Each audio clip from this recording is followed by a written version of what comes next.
I apologize for an unattractive wife. Those were the shocking words blurted out by my mother-in-law, who suddenly snatched the mic from my father-in-law, who was giving a speech during our wedding ceremony. I'll discipline her properly from now on, to at least make her a better wife on the inside, she said, sounding satisfied, a stark contrast to the chilling silence that swept through the venue. I was flabbergasted and turned to look at my husband, only to find him smirking in a disturbing way. As my mind went blank and my body began to tremble from surprise and shock, an older gentleman purposefully made a loud noise as he stood from his seat. "Is that all you wanted to say?" he asked, drawing everyone's attention. He then walked towards me with confidence. "Oh my God, it's him!" The moment my husband saw him, his eyes widened in surprise. Ignoring his reaction, the man took my arm and said, "Let's get out of here." Before I could even open my mouth, he led me out of the reception hall. Dragging the dress I never wanted in the first place along the hotel corridor, a flood of thoughts began to fill my mind. My name is Angela, a 35-year-old woman. I grew up in a single-parent household after my parents divorced when I was in elementary school. In my 20s, my mother fell ill and needed care, so my days were filled with work and caring for her. Still single in my 30s, I met a man named Steven. He proposed to me even knowing that I was taking care of my mother after he visited my office for work and I assisted him at the reception desk. Steve was a great guy, and I thought I might never get another chance to marry if I didn't take this opportunity. But I couldn't just leave my mother alone. It's been a year since Steve and I started dating. The longer our relationship lasted, the more I struggled with my decision.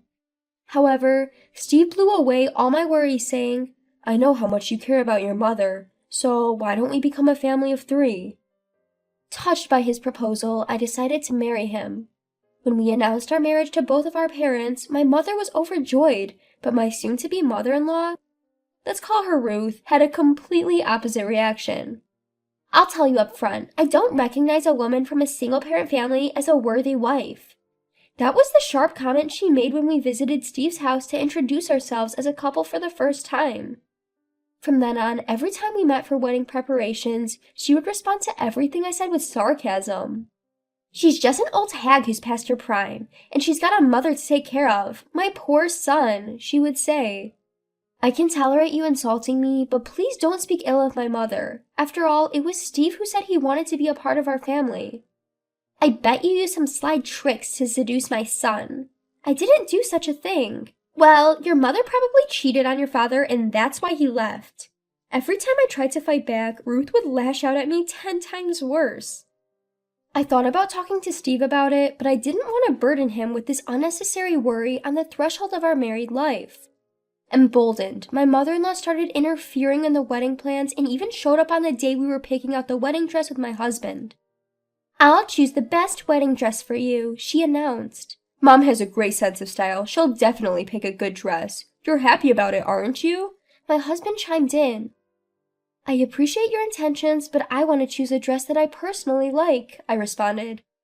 "But I came all this way for you. I'm so disappointed," my mother-in-law said, sounding wounded. "Hey, don't make Mom cry," my husband snapped at me.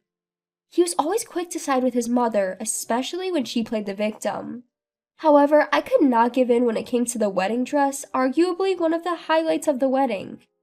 "I'm really sorry, but I'll be choosing my own dress. This is a once-in-a-lifetime event, and I want to be completely satisfied with it," I stated firmly. Upon hearing my determination, my mother-in-law reluctantly backed off, but she held a grudge about it. And on the morning of the wedding day, she did something unthinkable. "What an awful dress. The veil's tasteless too. You'd look better wearing a garbage bag with a supermarket sale flyer on your head," she exclaimed upon seeing my wedding dress displayed in the dressing room of the hotel where the ceremony was held. I was really upset, but I wanted to avoid any trouble on my big day, so I tried to respond calmly. "My mom, who loves sewing, made the veil herself. We chose the dress together. I really like it," I replied. "You're going to wear something chosen by a woman who cheated and got dumped by her man?" Suddenly, my mother-in-law's eyes widened and she raised her voice, looking furious, and then she splashed canned coffee from her purse all over my dress. "Stop it! What are you doing?" I exclaimed, watching in horror as my dress quickly turned brown. I quickly grabbed a towel nearby to wipe the dress, but it was too late. The dress was in no condition to be worn. This is what happens when you don't listen to me. I've left a dress I chose with the ceremony staff. You're wearing that for the wedding, okay? She stated and then left the dressing room. She must have brought the canned coffee intending to ruin my dress from the beginning since she had another dress prepared. Knowing this, I was shaking with anger and frustration. I then headed to the separate waiting room where my husband was and tearfully explained what just happened. This is so unfair. It's going to ruin the wedding. What do you want me to do about it? He retorted. It's what your mother did. I've been silent until now, but there were other times. Enough already. You're annoying. Eh? He interrupted, shouting in anger. His expression was just like my mother-in-law's when she spilled the coffee on my dress. I was taken aback by his sudden change in attitude, but he quickly seemed to snap back to reality and apologized. I'm sorry. I just can't deal with this right now. My husband was sweating profusely and seemed extremely tense. Feeling sorry for barging in and losing my temper, I decided to calm down and listen to him. You seem pretty stressed out. What's going on? I asked. Actually, the CEO of my company is suddenly attending our wedding. It seems that by chance, the CEO, who happened to be at the hotel for work, met Steven's boss, and after hearing about our wedding today, he prepared a gift. Furthermore, since one of Steven's colleagues couldn't attend due to sudden illness and there was an empty seat, they invited the CEO to participate as well. What a coincidence! Showing off your skills here might lead to a promotion. You don't have time to worry about your dress. Just do as my mother says. I didn't appreciate the way he put it, but it seemed useless to argue with my absent-minded husband. So I decided to leave the scene. Then the wedding began. The ceremony at the church on the hotel's rooftop went off without a hitch, and I was relieved. Until the family speeches at the reception. My mother-in-law went all out. Raised in a single-parent household, she lacks common sense and is an ugly bride, but I'll make sure to discipline her. Ignoring my father-in-law's pleas to stop, my mother-in-law held a microphone tight and declared this loudly. Just as I was about to explode with anger, a middle-aged man stood up with vigor and came over to me. You don't belong in a place like this, the man said, staring at my mother-in-law. Then he started to lead me away. Who is that old man? Interrupting my speech? What nerve does he have? As my mother-in-law looked at the man leading me away, she shrieked. However, next to her, Stephen was turning pale. Why is the CEO here? It turned out that the middle-aged man was the CEO of Stephen's company. Sweating profusely from his forehead, Stephen seemed extremely flustered. We hurriedly left the reception hall and returned to the dressing room, leaving the flustered men behind. Why is my father here? That's right. The CEO of Stephen's company was also my biological father. The reason for my parents' divorce was a personality mismatch. They fought constantly while both working and decided to divorce because they thought it was affecting me negatively. Therefore, even after the divorce, my parents occasionally met. I saw my father several times a month and received proper child support until I became an adult. Even after my mother needed care, he helped out in various ways, so our relationship was very good. However, I hadn't asked much about my father's job. I can't believe my father is the CEO of Stephen's company. Even I was surprised by this coincidence. Why are you here when you said you had an important business meeting and couldn't attend my wedding? My business meeting ended much earlier than I thought. I decided to come here to give you the gift at least. Then I met one of the employees at the entrance. It seems that my father was the boss Stephen was talking about. He found it was my wedding when he asked for the names of the bride and groom to prepare the gift for us. When I told the employee about the situation, I heard there was a last-minute cancellation and a seat was available, so I decided to participate. Why didn't you tell me then? After consulting with your mother, we decided to make it a surprise. I never imagined it would turn out like this. My father looked somewhat sad and sighed. Just as I was about to talk to my father, the door of the dressing room opened. Angela, you can't just run off like that. My mother-in-law, who had arrived, was speaking in a fake sweet voice I had never heard before. I got goosebumps from how creepy it was. She must have heard from her husband that my father was the CEO. Who do you think caused all of this? That was just a little joke. How dare you make such a vulgar joke at my daughter's big moment? That's even more unforgivable. What? No, it wasn't a joke then. Huh? So you're saying you seriously called my daughter ugly? Challenged by my father, my mother-in-law was lost for words, repeating, and well, while her eyes darted back and forth. Suddenly, my husband rushed in, his footsteps echoing, and he prostrated himself before my father. I apologize for the rudeness of my mother. You're apologizing to the wrong person, my father said, looking down at my husband with a cold gaze and a stern voice. Angela, I'm sorry. My mom did all this on her own. If that's the case, why didn't you stop your mother when she was insulting me? I was shocked and couldn't move. Besides, my dad tried to stop her. But it sure seemed like you were grinning and sitting pretty comfortably. That's just your imagination. Anyway, the only one to blame for everything is my mom. My husband shouted, pointing accusingly at his mother. Stephen, are you betraying your mama? Didn't we agree to discipline this cheeky wife together? Hey, don't say unnecessary things. You said we should use this wife who won't let mama choose her dress like a rag and make her understand her place. Shut up. My husband covered his mother's mouth to stop her from speaking further.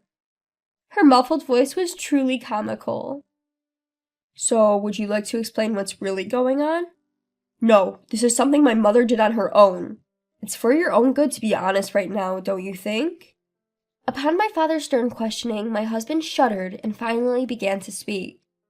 When Angela insisted on choosing her wedding dress, my mother said she would become a cheeky wife if not properly disciplined. What's wrong with choosing my own dress? It's only natural that a wife listens to her mother-in-law, isn't it? If you can't even do that, I thought you'd become a bad wife who wouldn't listen to her husband in the future. First of all, a married couple should be equals, right? There's no hierarchy. If I can't make you listen to me, there's no point in marrying a woman on the verge of becoming an old hag. The truth finally slipped out of my husband's mouth. He had decided to marry me not because he loved me for who I am, but because he thought I would be a convenient tool to use.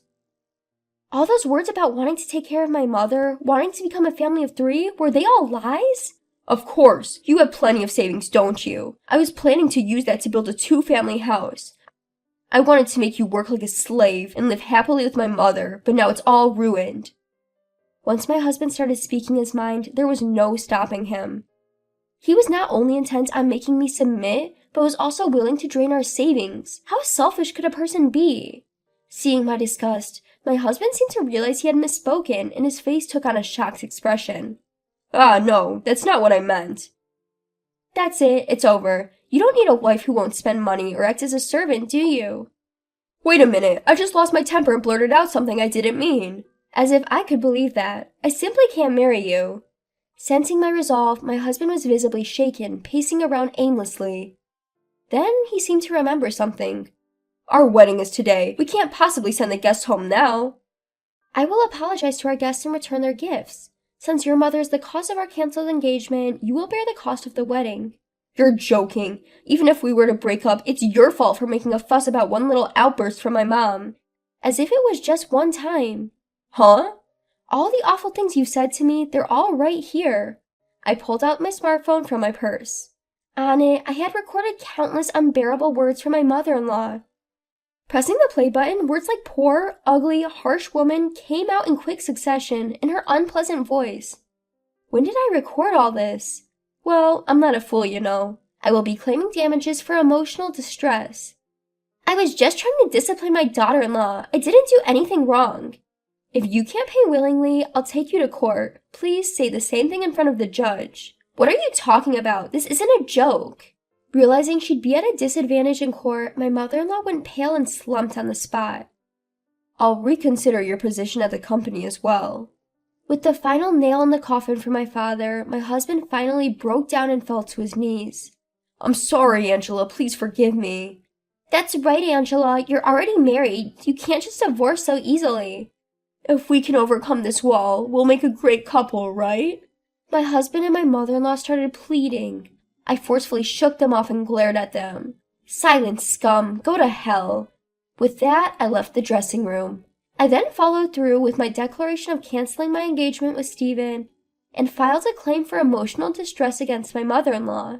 The full cost of the wedding was paid by my ex-husband, and the issue was finally settled. After that, my ex-husband was ostracized at work when his colleagues found out about the wedding fiasco. Additionally, at my father's behest, he was relocated to a remote branch in Nebraska, effectively a demotion. My former mother-in-law was scorned by her relatives for tarnishing their reputation and divorced from my former father-in-law. She was promptly kicked out of the house. I am now focusing on my work and have no interest in getting married again. Over time, my parents have also regained their composure and we occasionally have family dinners. I am now living a very happy life.